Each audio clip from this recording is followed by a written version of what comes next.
Tapi yang namanya rahmat Allah itu ya begitu. Makanya Allah sering ingetin wala tamutunna illa wa antum muslimun. Bagaimana supaya kita ini terpelihara keimanan kita sampai akhir hayat kita? Makanya la qata'a lisanaka bi kalimatin dzikri, jangan putuskan lisanmu dari kalimat zikir. Jadi setiap dimanapun di kerjaan, membawa ngojek, nge-grab kayak apa kayak, jangan lupa berzikir. Kenapa? Yusabbitullahul ladzina amanu bil qawli sabiti bil hayatid dunya wa bil akhirah. Allah akan kuatkan hati orang-orang yang beriman, yang rajin zikir. Setiap lisannya selalu bergerak menyebut asma Allah. Itu orang nanti aman dunia akhirat begitu. Nanti kadang-kadang ngomong dikit ketemu lagi, ngumpapin orang, nyumpahin orang, main orang, ya langkah lu, apa lu, cari kawan, lu teleponin mati dulu, ya telepon mati. Kalau ditelepon orangnya mati itu bahaya, kalau ditelepon mati, teleponnya wih nggak apa-apa. Jadi gitu. Nah, kemudian setelah kematian dan yang terakhir indal hisab, sudah di hari hisab. Makanya orang yang mendapatkan rahmat Allah itu fa amma man saqulat mawazinuhu fa huwa fi 'ishatin, iya. Karena ada yang bighairi hisab, yang bighairi hisab itu yang tadi matinya lagi mengucapkan la ilaha illallah, itu udah gak pakai dihisab lagi, orang udah diampuni sama Allah sebelum mati. Makanya kita pada ini mau mati jangan lupa la ilaha illallah. Kapan mau mati? Nah, rahmat Allah yang terakhir itu di neraka. Nah itu contohnya. Contohnya di situ. Ada seseorang nanti akan diangkat oleh Allah dari neraka dipindah ke surga. Maka orang yang terakhir, saya lupa itu udah berapa ribu tahun di neraka. Itu yang kata Ibnu Qayyim al-Jauzi itu, dia, saya ini yakin nih bahwa ini ada zat yang maha kaya dengan kebaikannya, yang nggak pernah kagak ngebagi kebaikannya pada hambanya. Orang dia punya kekayaan baik, tapi kebaikan dia nggak butuh, cuma buat hambanya. Saya percaya deh begitu. Tapi dia nggak kenal bahwa itu Allah. Akhirnya orang itu di neraka itu hatinya merintih dengan mengingat zat yang maha kaya kebaikannya dan sangat suka memberikan kebaikannya pada hambanya. Gitu. Biarin yang nyoteng duluan ke surga dah. Udah sampai begitu amat nyotingnya. Ya. Nah, terus ya pulang, padang dulu. Nah, maka orang itu nyebutnya apa? Ya Hanan, ya Manan, ya Hanan, ya Manan, itu aja. Ya Hanan, ya Manan itu artinya apa? Ya Hanan, ya Zat yang maha kaya dengan kebaikannya. Ya Manan yang senantiasa memberikan kebaikannya pada hambanya, karena dia gak butuh lagi. Dialah pemilik rahmat. Dia ingat begitu, didengar oleh Allah. Artinya malaikat-malaikat dipanggil, Malik sini sayang gitu. Gua dengar ini rintian hambaku, dia lagi nyebutin saya ya Hanan ya Manan. Jadi kudu cari ubok itu neraka ubok. Diubok sama malaikat Malik, cari kemana kagak ada. Terus nanya sama malaikat yang sebelah ini yang pakai bar hijau, katanya, "Loh malaikat mau ngapain jaga sini?" "Ini saya disuruhin tadi sama Allah, ada orang yang berintik dengan ya Hanan ya Manan. Itu anggota pengurus masjid ini enggak DRD Mekah enggak?" "Bukan." "Ah, kayaknya dia kayak begitu." "Ah, enggak mungkin pengurus DRD Mekah yang begitu sampai lupa sholat, lupa ini, cuma diingat orang sering nyebut Allah sih." Gak mungkin itu bukan orang di akhirat, bukan. Dicari gak ketemu, lapor Allah kagak ketemu, lu kurang numpang nyarinya. Cari lagi 2 kali, belum ketemu Allah. Coba aku dengar rintihannya, kamu dengar gak? Enggak Allah. Kamu yakin gak siapa yang paling bisa mendengar? Pasti Allah. Ya sudah, cari. Akhirnya, ya Allah bagaimana? Bismillahirrahmanirrahim. Itu kebayang. Nah, gua inget nih di pas gelowokan neraka ada lubang paling kecil. Ya malaikat, kalau kita udah bisa masuk, malaikat bisa masuk lubang yang paling kecil, baru itu ketemu. Nah ini dia nih orangnya. Pas disamperin malaikat kagak berani nyentuh itu jasad itu berada di gelowokan yang masuknya susah. Tapi ruangan dalamnya itu seluas bara apinya. Jadi kayak gelowokan itu di bawahnya api rata sampai ke dinding gelowokan itu. Tahu gelowokan? Ya, bolongan dah. Iya. Nah, apinya itu menyala di bawahnya sehingga jasad orang itu berada di atas udara karena saking panasnya api. Kalau api itu dimatikan oleh Allah, maka jasad itu runtuh, dan itu sudah jadi abu. Cuman karena panasnya yang sangat, abu itu tetap diam. Maka malaikat Malik mau nyentuh gak berani, kalau disentuh runtuh. Begitu. Kan itu dibayangin tuh di surat apa itu? Wailul likulli, apa itu ayatnya? Saya nggak hafal itu. Wailul. Mau puasa, mau terawih, wailul kagak hafal puasa kenapa? Coba kabarkan wailul. Wajah al-ladin yang sabuh. Terus? Nah, terus? Narullah al-ladin tasbali'u innaha. Jangan-jangan tadi Imam Syafi'i kudu dibentak. Aku hafal, jangan. Itu ngapa Imam dibaik? Bentak, wailul likulli humazatin lumazah. Wama adraka kamal kutoma. Allah katakan, kamu tahu gak yang namanya neraka kutoma? Tahu gak? Belum. Pengen? Narullahil muqadah. Itu yang namanya neraka kutoma. Apinya kagak pernah mati, terus membara. Mulek. Tahu mulek? Panasnya orang pindah-pindah ini gitu aja, nyokap tahu nyokap. Ngepos pisang tahu. Itu kalau mau ngepos pisang pakai apaan? Kelapa dibakar lagi pas buru apa nyala-nyalanya dimatiin kan asapnya banyak. Terus dikasih daun pisang yang basah dikit, baru itu pisang masukin, asap masih ngebul-ngebul, ditutup, namanya diselek. Nah sekarang coba jangan pisang yang dimasukin, kita yang masukin, gua masuk pendem dah, coba rasanya gimana? Itu baru asap doang, ini mah neraka utama, narullahil muqadah. Karena diselekap allati taqtalimu alal aqidah, panasnya terasa sampai ke hati. Aqidah itu kan hati. Taqtalimu itu apa? Taqtalimu tolaan. Jelas sakitnya di sini. Itu. Innaha alaihim muqsadah. Muqsadah itu apa? Benteng yang tidak akan pernah lapuk dengan api neraka yang panas itu.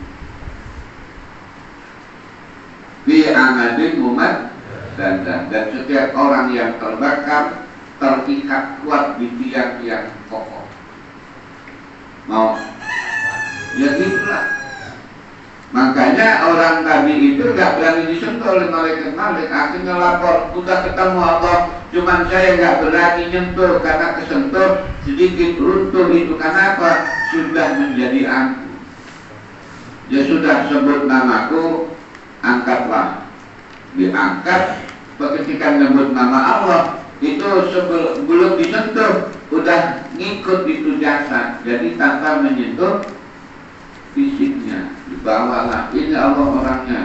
Tuh, kamu dengarkan pelan-pelan dia merintih dengan ungkapan ya Hanan, ya Hanan. Panggil malaikat Ridwan. Bang Ridwan mana Bang Ridwan? Suruh bawa air surga, disiramlah. Akhirnya jasad itu kembali ke semula sebagaimana waktu lahir. Maka dikasihlah pakaian oleh malaikat Ridwan, pakaian baju koko, cakep bener, bukan kayak seragam BM, bukan, bagusan gitu. Udah suruh masuk, sana, pas nolongok, kaplingnya udah penuh, orang paling terakhir ya. Ya Allah, tempatnya udah padat Allah, udah kagak bisa biluk, apalagi motor efek udah gak bisa masuk, makanya dia bawa mobil parkir di kelurahan numpang. Akhirnya apa? Kamu mau nggak, kata Allah, saya kasih tempat di mana luas dan besarnya itu 2 kali lipat rumah di sekitarmu yang paling gede. Nah, yang paling gede di sekitar kita rumah siapa? Kagak adanya musola. Musola bukan rumah orang. Nah, akhirnya masuk di situ. Ya Allah, nikmat benar. Itu orang yang terakhir dikeluarkan oleh Allah dari neraka. Sisanya udah gak ada lagi. Mau nggak yang terakhir? Rumah gede, tapi udah besar. Nah, maka dari itu kembali kepada apa yang kita lakukan di dunia.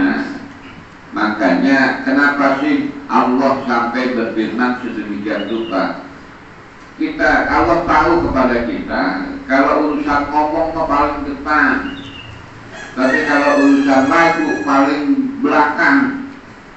Coba itu yang namanya yang sedekah aja ada 50 ribuan, ada 20 ribuan, 10 ribuan, gocengan sama 2 ribuan. Kira-kira mana yang paling dicabut?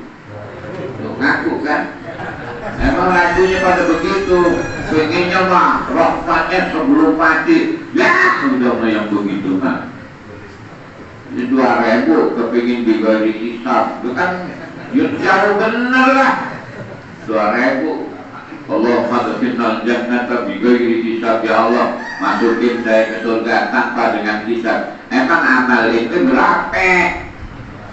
Gitu. Jadi itu yang penting. Nah, dia artinya semuanya berpeluang mendapatkan rahmat sebelum kematian.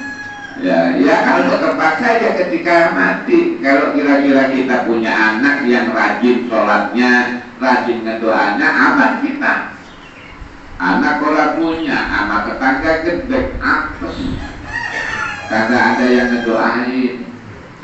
Tapi Allah mah emang benar-benar indah.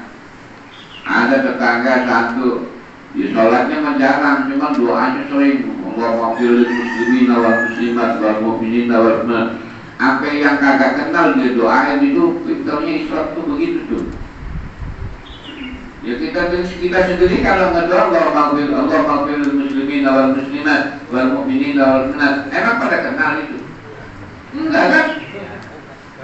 Ya kan nggak mungkin kita Allahumma fil muslimin wal muslimat wal mu'minin wal mu'minat, kecuali yang paling depan tuh yang ngangkut Allah. Jangan lewatnya dia. Nggak mungkin.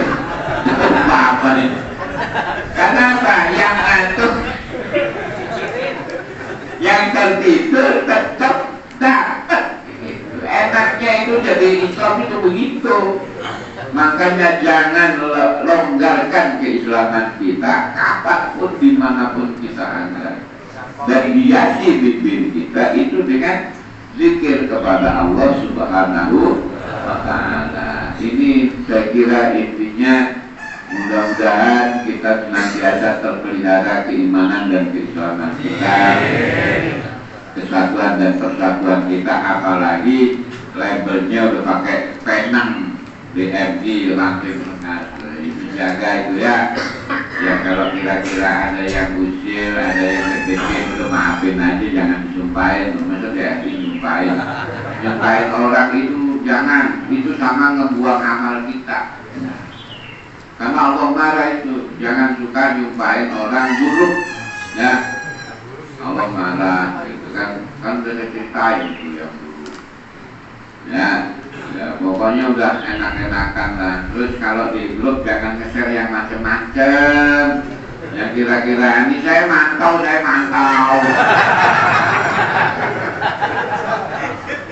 Kadang-kadang nge-share ya Allah, ini nge-share beginian. Kayak paling bener begitu. Udah tolong di-share ke yang lain. Kalau nggak di-share ke yang lain, ini bisa jadi masuk neraka itu. Ini bahaya yang begini. Iya. Jangan latah. Itu memang kalau udah megang HP melatah baik. Iya. Saya mantau. Saya kebanyakan belum capek. Saya ngapusin. Lebih DMI lagi. Kalau lagi kan gitu. Ya ada baik yang kita apa lagi ya begitu ya kira-kira nggak jelas anunya dari mana ya udah nge-share orang kampung kita dewek aja dah kita doain orang-orang mana-mana dipikirin gitu kan ada mana ini mana ya apalagi yang ngeri-ngeri jangan yang indah-indah aja ya yang indah-indah aja orang itu aja. Ya, saya kira gitu minimal lah ngopi pagi sama singkong rebus. Itu gak apa-apa. Bikin orang gila udah. Emang di belakang grup DMI emang begitu. Ya, saya kira demikian. Ya, sehat selalu, cerah selalu hati kita. Mudah-mudahan Allah senantiasa merahmati dan memberikan keberkahan. Amin. Ada yang mau ditanyain nggak?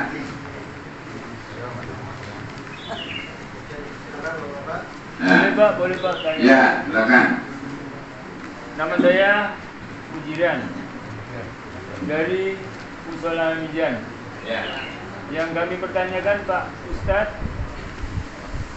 saya merasa risau bahwasanya di musola kita ini salat berjamaah di kala maghrib.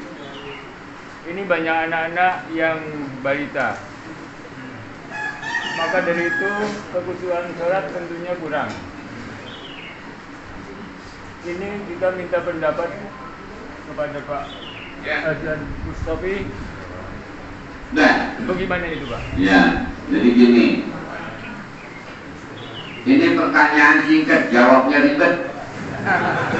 Ya apa-apa ya, ribet-ribet juga dijawab insya Allah.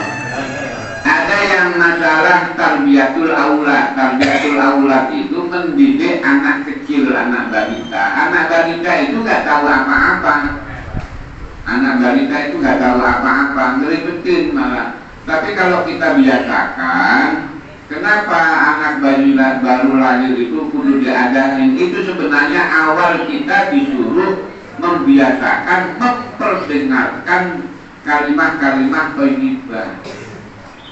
Sehingga bayi pertama ngerekam itu apa? Kalimat zikir, kalimat tauhid, takbir, tahmid. Itu sebenarnya. Kan kalau urusan azan manggil sholat, bayi baru lahir disuruh sholat, boleh jangan. No, yang aki-aki no suruh sholat, boleh sholat, begitu. Ini kan nggak mungkin, nggak masuk akal kan. Tapi maksudnya itu diajarin. Terus sering jangan cuma diadanin doang. Habis diadanin ganti dong ini anak capa, anak tahu, udah tahu anak dewek masih ditanya anak capa. Iya, kadang-kadang adanya sekali doang pas lahir. Ini terus diperdengarkan ayat-ayat Quran. Emang belum bisa baca, kapan terus? Itu namanya tarbiyatul aulad. Nah ini kan baru apa adanya sekali itu, wah anak ini jadi soleh, kenapa? Udah saya adanin waktu lahir apa hilang nih? Ya nggak bakalan yang begitu lah. Terus diajarin terus ke masjid, ke musola, ajarin. Cuman kadang-kadang kita berlaku khusyuk. Anak kita lepas kalau bukan begitu caranya. Itu Rasulullah ditenteng, anak dipegangin, kakinya sebelah. Nah ini anak-anak diubah begitu, orang tuanya kemana? Bahkan kita lagi sholat, itu Rasulullah sholat megangin cucu, tahu nggak? Nah ini coba lihat, diubah.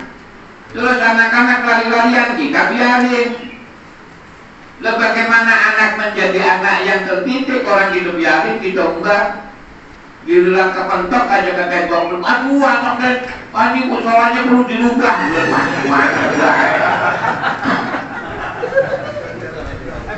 Ini musola harus diperluas, ini anak saya kepentok nih, bagus kalau begitu keluar, bagus ini. Jadi kitanya kadang-kadang tidak bisa membangun ini bagi anak-anak. Ini jangan dikira anak siapa itu main di musola, di masjid, kita biarin. Belum tentu, kita tahu bisa-bisa itu anak masih balita, itu ntar itu mantu kita.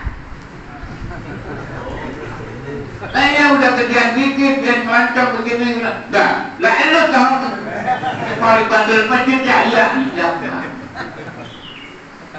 Dan nanti masjid dan musola siapa yang imam? Ya dia juga.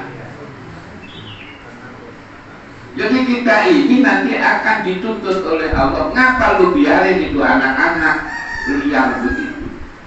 Jadi kita ini harus kompak. Walaupun anak siapa, buat benar-benar ingetin. Jangan sampai kita tidak mengingatkan. Jadi kayaknya kita nanya bagaimana anakku yang ia pegangin. Kalau perlu diikat di brojok. Nah ini saya pakai susah-susah. Kata kita sok khusyuk, sholat sok khusyuk, gitu kan. Udah, apa? Aduh berisik. Ya enak orang anak-anak kagak bisa diadu-aduin. Makanya anak-anak dibimbing. Jadi dibimbing nih, anak kecil dua, satu tua, terus Allahu Akbar, lagi bercanda Bismillahirrahmanirrahim, Alhamdulillahirrahmanirrahim, Ar-Rahman. Boleh itu gak apa-apa anak kecil. Cuman kalau anak yang aki-aki nggak boleh. Alhamdulillahirrahmanirrahim, lo ngapel lo ngapel. Itu tidak boleh. Kalau anak kecil karena akan menjaga itu boleh. Rasulullah khutbah saja berhenti gara-gara Hasan dan Husain kejar-kejaran di depan Rasulullah udah mau jatuh. Akhirnya yang mau jatuh ditangkap sama Rasulullah. Rasulullah turun dari mimbar, diangkat cucunya di atas mimbar. Akhirnya yang satu karena yang satu di atas mimbar, yang satu diem baik kreatif, baik ngomong. Ya kan namanya hanya kecil. Akhirnya dia tidur. Kenapa? Kalau berdua kejar-kejaran terus, apalagi 10 orang, mampus dah. Nah iya. Maka kita harus peduli. Gitu. Terus bagaimana? Ya bagaimana caranya orang tuanya jangan cuma bubar baik anak dulu ke masjid, dulu main, malah dibawain bola. Ya, Masya Allah. Iya, jadi itu sebenarnya secara fikih itu kita boleh ngedagin anak kecil supaya mau anak kita kayak mau anak orang. Cuman kalau udah dipegangin jangan dibawa pulang. Orang tua itu puyeng dah.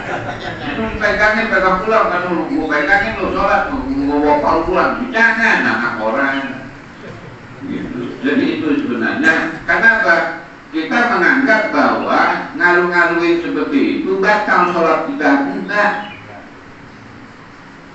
Makanya pikir kudu tuntas. Kalau pikirnya orang tuntas begitu dah.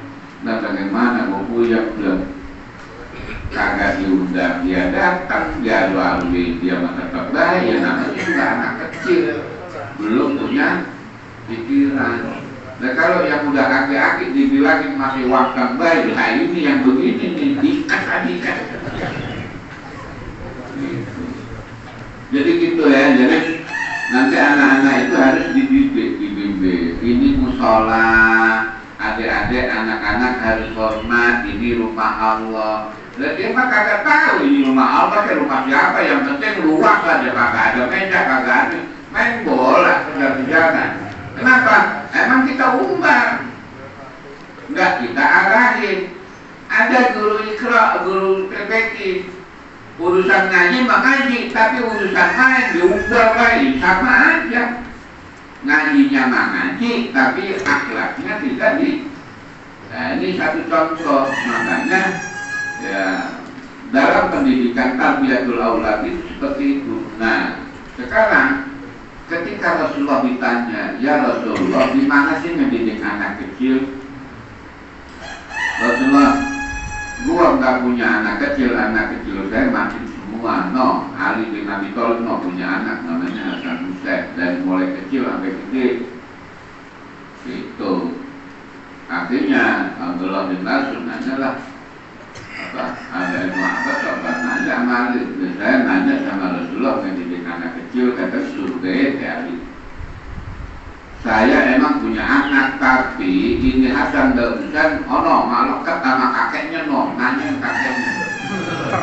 Begitu. Ya Rasulullah, kata Ali, katanya Hasan dan Husain akan dengan kau. Iya memang benar.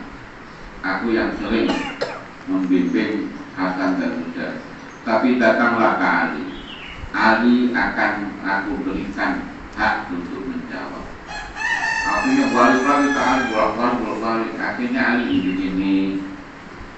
Saya lihat Rasulullah itu membiasakan biqaulan hasanan wa amalan mutatabi'an.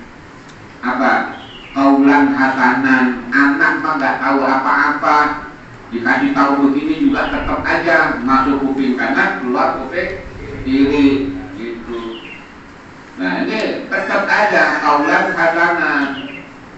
Nah anak kecil, gue dulu anak siapa? Wah lu gak mau lah, begitu, jangan. Hah? Wader. Wader penting, bagus. Tetap harus dengan ungkapan-ungkapan. Kenapa dia akan merekam? Kenapa anak balita 5 tahun bisa hafal juz amma? Karena setiap sejak kecil dia perdengarkan terus, artinya dia ingat itu. Makanya anak kecilnya, anak balita dikasih gaplek, dia pintar gapletar. Dikasih coret, pintar ngancing. Dia tergantung awalnya. Kalau dia perdengarkan kaset ngaji, dia ingat ngaji. Wah ngaji enak begitu. Coba dari kecil pegangin joran lah. Papa ngaji, begitu. Jadi anak itu tergantung biasanya kita, makanya biqaulin hasanin wa amalan mutatabi'an. Qaulan hasanan, kata-kata yang baik, ya tadi itu mulai ada gitu.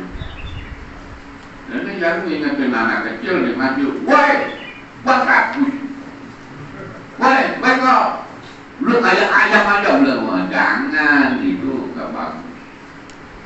Nah, terus amalan mutatabi'an, perbuatan yang bisa bikin anak itu ngikutin kita.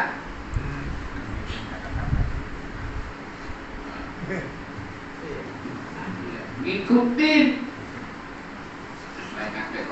Tekan kepala. Begitu. Lihat lo sholat, imamnya lagi baca iman. Lu jangan tengok-tengok, kagak boleh. Jangan gitu imamnya kaget. Itu mah kebangetan aja. Jadi saya kira itu ya urusan anak kecil mah.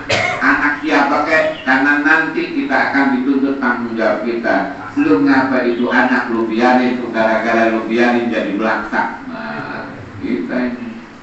Maka dari itu siapapun yang di masjid di mushola dibimbing dengan baik.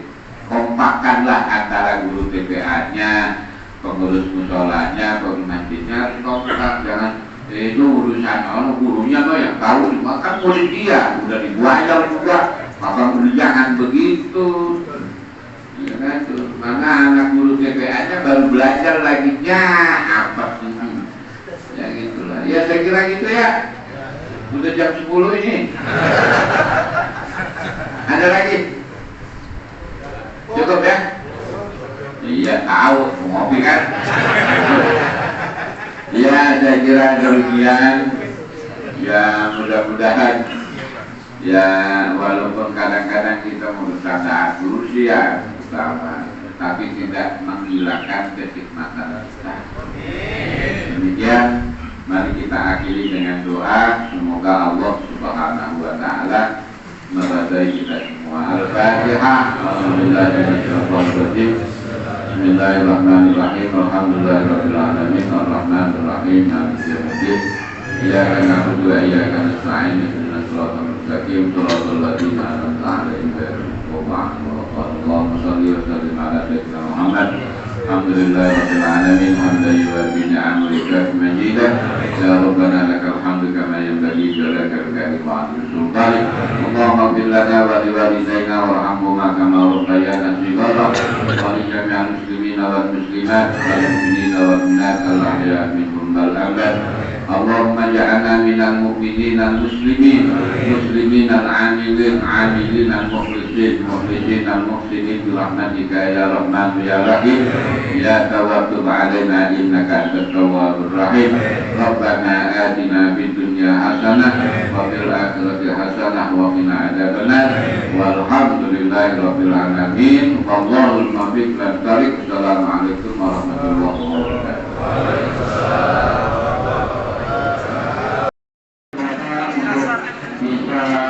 Menikmati sarapan pagi yang telah kami sediakan.